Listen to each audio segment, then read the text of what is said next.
Everyone, it's me JP, and today I want to do something a little bit different. Rather than go through the normal Q&A, asking you a few questions, whether you've got anything that you need help with, I've kind of focused and honed in one particular thing that just this week alone I've had quite a few people ask me questions about how you can kind of stop it, how you can prevent it, what sort of habits and stuff can you create instead of to be able to solve this particular problem. And of course, as you can see, I'm talking about emotional eating. Okay, now a lot of us do this, myself included. I'm guilty, and a lot of people out there do this. So what I wanted to do is cover this emotional eating, kind of a bit about why it happens, also go into detail basically, and keep it as simple as possible, as short as possible, just so you can get as much as you possibly can from this video. And that's the kind of purpose of it. We're looking at a few different options, a few different variations, as you can see. And we're going to look at the original, the first part of it as well, which a lot of people don't go into depth with, which is about sorting that original problem out. What is causing that emotional eating? So that's what we're going to go through. So like I said, I'm going to make this as quick as I can. I've got this habit of rabbiting on. If you know me, you know what I'm like. So I'm just going to try and cover this as quickly as possible and give you as much information and content as possible. Okay, so straight up, we're going in emotional eating. So like I said, a lot of people have this problem. What I want to originally go down to is the real in-depth of it, what causes it and everything as well. But I wanted to come in initially and just give you kind of three kind of tips to it. Now, the problem with emotional eating is it's based on habit as well. It's something that you do as a reaction to something else. And what I mean by that is when you tend to be feeling quite down, if something happens, you have a shit day at work, you know, the kids do your head in, whatever it might be, you initially want that kind of hit of happiness, if you like. You want that, almost reward yourself. You know, sometimes you're looking for that dopamine hit. You're looking for that instant high because you're feeling low at that moment. And that's basically the kind of the recipe for disaster, if you like, from the start. So with that, it's looking at, okay, well, we've got that emotion, you got that, something's happened, you've rewarded yourself or whatever it is, or you've sat down, it's 8 o'clock in the evening, let's take that scenario. You've just put the kids to sleep, you've had a stressful day at work, you finally got that chance to relax. And straight away, you're either thinking to yourself, well, I need a reward. I'm going to have a glass of wine, maybe a bottle of wine. I'm going to have a bit of chocolate. Oh no, all of a sudden, a family-sized chocolate bar has been destroyed. So, and it can happen. It happens to everybody. So it's looking at, okay, well, when you're in that position, when you've had a shit day, because we're never going to avoid having bad things happen to us in life and bad days and stuff, that's inevitable. So what can we do to basically make a healthier choice, a healthier option, or just generally a better option? And this is the three options that I'm going through, okay? So I want to start with number one. So we've got healthier swaps and other options of happiness, all right? So what I mean by that is I know the easier thing, I use this example with my clients the other day, is she's a really big chocolate fiend. She absolutely loves chocolate. So when she has a bad day, that's what she goes to, okay? So what I'm trying to do basically is a healthier swap. Is what could I give her an option of a less sugar option, for example, or a less calorie option as well, which we'll go through in a sec.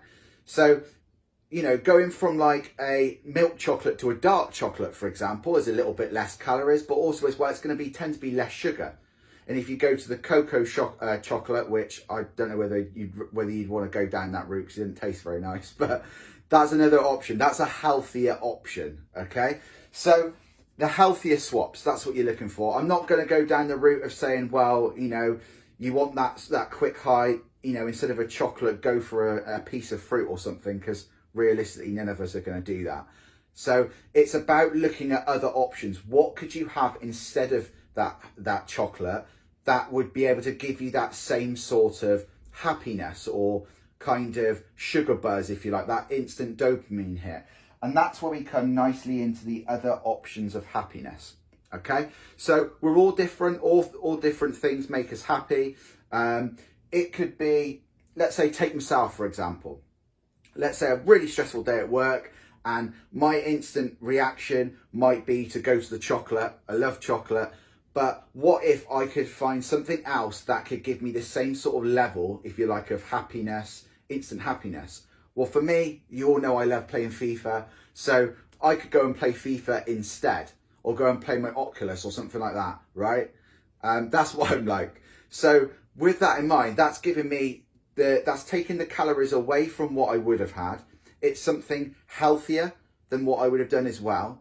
And it's still going to give me that instant energy, not instant energy, but instant happiness, if you like. That counteracts me obviously feeling sad or whatever from what happened before. So yours could be anything, you know, rather than go reach for a chocolate or a glass of wine, why not just have a relaxing bath?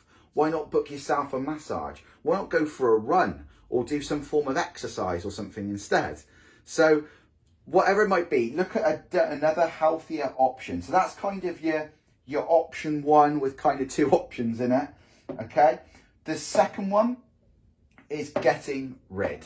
Okay, now that basically means if when you're in that situation of emotional eating, you instantly go for the chocolate or the wine. Well, what this option is getting rid of that and not having it in the house. Okay, now a lot of you are probably going to think, nah, that's not going to happen. There's no way I'm going to do that. But it is an option, and it's an instant, pretty aggressive option, but it could work. I know with some clients that is the better way of doing it, kind of the all or nothing type thing. I personally don't agree with it, but if it works for them, perfect. Okay. The other thing of the idea of this get rid thing is if you don't have, say, the chocolate in the house, 9 times out of 10, you're probably not going to reach for it. You may reach for a healthier option instead, or a lower calorie option, or you might just not have anything.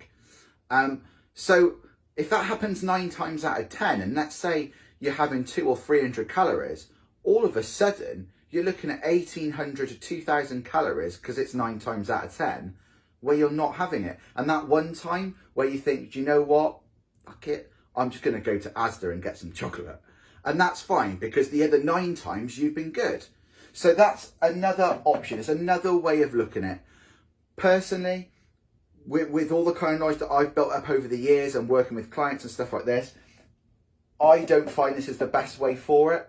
And the reason why is if you've got a bad habit or a habit that's something that you've sustained over a period of time, you are much better off swapping it or changing it for that habit, a healthier habit, rather than just getting rid of it. Because it does tend to leave that kind of void, if you know what I mean. So yeah, so you've got your 2 options there. I've gone through the first one and your second one here. So the third possible option when it comes to emotional eating. So we're going through that scenario again. You've had a really shitty day. Maybe the kids have wound you up, whatever it might be. And you're reaching for that chocolate. Maybe it's that family-sized dairy milk, whatever it might be. Now, what I'm saying is looking at a healthier option. So again, I had this chat with one of my clients, one of them actually the other day, and we looked at healthier options to what she normally goes for. She loves the chocolate, so like I do too. So is there a healthier option that she could go for, but could still get that sweetness, that could still get that little bit of a dopamine high or something instead? So you can look at going through portion sizes. So instead of the family size, what about just a smaller size of dairy milk? Or the so that's your portion size difference. The other option is your lower calorie option. So what if she was to replace the family size dairy milk, which is around about the 600-700 calorie mark? What if she swapped that for some of those 10 calorie jellies that you see around in like Tesco's and Asda?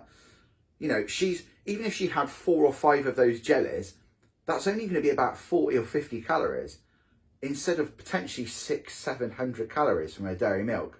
So you can see there's a massive difference there. So my advice to you on this one is to look at other options, okay? And it's the same with all these 3 really. Look at other options. Look at what can you do? Can you try these 10 calorie jellies, for example? You know, even if you, like I said, went through a few of them, it's still better off than a dairy milk. Or if you went for the smaller dairy milk, you could have that instead of the bigger one, and that'd be enough. I mean, even if you had 2 of those dairy milk ones, it would still be less calories than the larger one. Okay, so you can kind of see where I'm coming from with all of this. I'm giving you instant 3 options, technically 5, to help you deal with emotional eating. This is what I do with, this is what I go through on the retreat in depth with all our ladies. This is what I'm going through on coaching calls and stuff as well, because it's a key thing that a lot of people struggle with. But the thing is, what I'm doing here is kind of just focusing on, if you like, the after result of emotional eating. Okay, they're all valid things and they're all help without doubt. But the thing is with this is, it's all about, when it comes to emotional eating, it's all about tackling the first part of it. And what I mean by that is what's causing it? What's causing you to emotional eat? Is it a really bad day at work? Is it the kids playing up? You know, is it, you know, even something minor? Is it, you know, someone cut you up when you were driving to work or something in the morning? Whatever it is, you need to look at yourself of what's causing it. And is that something that is happening often? Or is it just like a one-off? Okay? And the reason why you're looking at that is because if it's happening often, there seems to be a trend from it, which means something's happening with that result happening each time. So you really need to look and identify what that is. And that's what we're looking at as well. So it's what's causing the problem and how can solve that particular problem. So let's use work stress, for example. So let's say you've got to do a particular task or project at work, and it's stressing you out every single day. Now, you know what it is, you know what's causing it. How can you solve that problem? Could you get help from somebody else in your team? Could you go to your boss? Could it be something the case where maybe you just do an extra hour or 2 at work to be able to get that task done? Because the thing is with it is, what's causing it, how you can solve it. If you don't look at these situations and you don't deal with this, the emotional eating will stay. You might be able to resolve it by these, and some of these can be just quick fixes with a bit of a plaster over it, okay? These things here are going to be what's about resolving it and stopping it from even getting to the point where you are emotional eating. So we go back to this. So can you solve this problem? Going back to that task of the project, right? So how can you solve it? Are there certain tasks that you need to complete each day or throughout the week to be able to complete this quicker and more efficiently? Or whatever it might be, to stop you stressing out from it. Then you're looking at the problems, then you're looking at creating solutions, which I just kind of going through a little bit there, is what tasks and stuff do you need to do to be able to resolve this? Okay? And then of course, the key bit there is taking action. You can do all this and you can think, I can do this whiteboard, you can watch this video 100 times over if you wanted to. But if you don't take the information from it and take action, then it's absolutely worthless. There's absolutely no point. So that's the key thing. That what we looked at then was a project. We looked at something at work that stresses you out. What if we looked at perhaps your weight? Perhaps we looked at you wanting to lose weight, and we found that because you're out of shape or unhealthy, that's causing you to emotional eat, and as a result of that, you're then consuming more calories. As a result of that, you're putting more weight on. You're in this lethal spiral. You're in this lethal, really horrible place, basically, that you really want to get out of. So if we looked at this from what's causing emotional eating, if we looked at on the back of losing weight, for example. So on the losing weight side of things, let's put a top. So losing weight, fat loss, you want to lose weight. What's causing it? You might not be active enough. You might not be tracking what you're eating and stuff and drinking. That can be a key thing. It's not sticking to your calories. There's a number of factors, as you know, that can cause this. How can you solve that problem? Well, that's kind of linked in with that. You need to make sure you're tracking everything you're eating and you're drinking, creating that calorie deficit, obviously massively important there with fat loss. Looking at what exercise and stuff you're doing as well, what general physical activity as well. You kind of got the gist of that. So then you're looking at creating the solutions to your problem of you keeping this weight on. You just can't seem to get rid of it. the solutions are, like I said, just said about, you know, tracking everything you're eating and drinking, staying in that calorie deficit, getting your activity up, exercising, whether it's gym-based workouts, home workouts, hey, whatever it is. Then you're creating solutions. Then you're coming back to the main thing there of taking action. Okay, so you've got an idea of it. I'm going to run through this quickly now. I feel like I've blitzed through this, which is great. Emotional eating. So we know from the emotional eating side of things, it tends to come from something bad happening and you're looking for that instant happiness. Okay, people will go to wine, people will go, well, alcohol in general, people will go to chocolate, whatever your kind of poison is.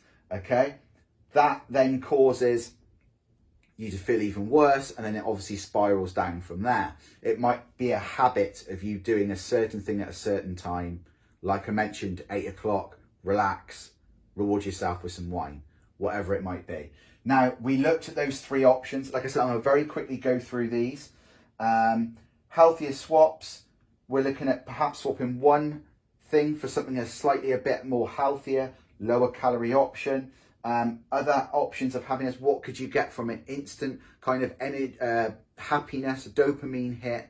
You know, could it be exercise? Whatever it is, basically, watching your favourite Netflix series, whatever. Second one, get rid.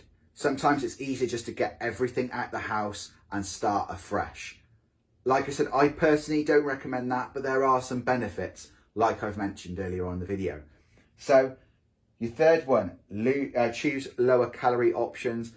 Pretty straightforward there. I've mentioned about the family size dairy milk going down to a smaller one. So that way you're still getting your kind of your dopamine hit. You're still getting your little bit of sugar hit too. So, and the other one is reducing portion sizes, which is on the back of that dairy milk I've just mentioned. So those are your 3. But then I said, straight up, these can be almost like putting a plaster over a bigger problem. Okay, you want to tackle what is causing that emotional eating, and like I mentioned, we got to look at what's causing that, what's causing you to be emotional eating. How can you solve that problem? Create solutions to that problem, and then, like I said, taking action. Okay, so that's all about emotional eating. Like I said, I have blitzed through this. I was determined not to rabbit on. Hopefully I haven't done that. And this is just giving you a bit of knowledge, something that I hope you can take away. You can apply straight away these 3 things, or looking at the bigger picture. And I really hope you enjoyed this video. I really hope that you got a lot from it. Like I said at the beginning, if you have any questions, anything you want to run through with me, not a problem. Drop a comment on this section, on this post, or drop me a DM, that's cool as well. But yeah, that's it from me. Thanks very much. Speak to you soon. Bye-bye.